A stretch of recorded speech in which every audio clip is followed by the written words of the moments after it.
భక్తిహీనతను బట్టి ఎవరు స్థిరపరచబడరు. అంత కడు పేదరికములో ఆ వ్యక్తి ఉన్నను ఆయన ఏం చేసిండు? భక్తిహీనతలో లేడు ఆయనే. యేసన్న గారు ఎట్లున్నాడు? ఆయనే తన నీతిని కాపాడుకున్నాడు. ఈరోజు ఏం చేస్తున్నారో తెలుసా? క్రైస్తవులు ఈరోజు క్రైస్తవ్యాన్ని అమ్ముకుంటూ ఉన్నారు. క్రైస్తవులు నమ్మకాన్ని అమ్ముకుంటున్నారు. క్రైస్తవులు నమ్మక ద్రోహం చేస్తున్నారు. క్రైస్తవులు మోసం చేస్తున్నారు. క్రైస్తవులు లోకం చేస్తున్నదంటే వాడు చేస్తాడు. వాడు ఎవరి చేతులు ఉన్నాడు? వాడు దయ్యం చేతులు ఉన్నాడు, మోసగాని చేతులు ఉన్నాడు. వాటికి వాడు మోసం చేస్తున్నాడు. కానీ క్రైస్తవుడే మోసం చేస్తూ ఉన్నాడు అని అంటే నువ్వెవరి చేత నడిపించబడతావు? దయ్యము చేత కదా.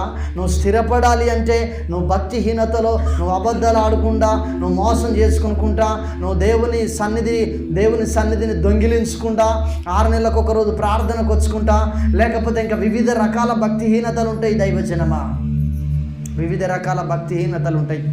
ఆ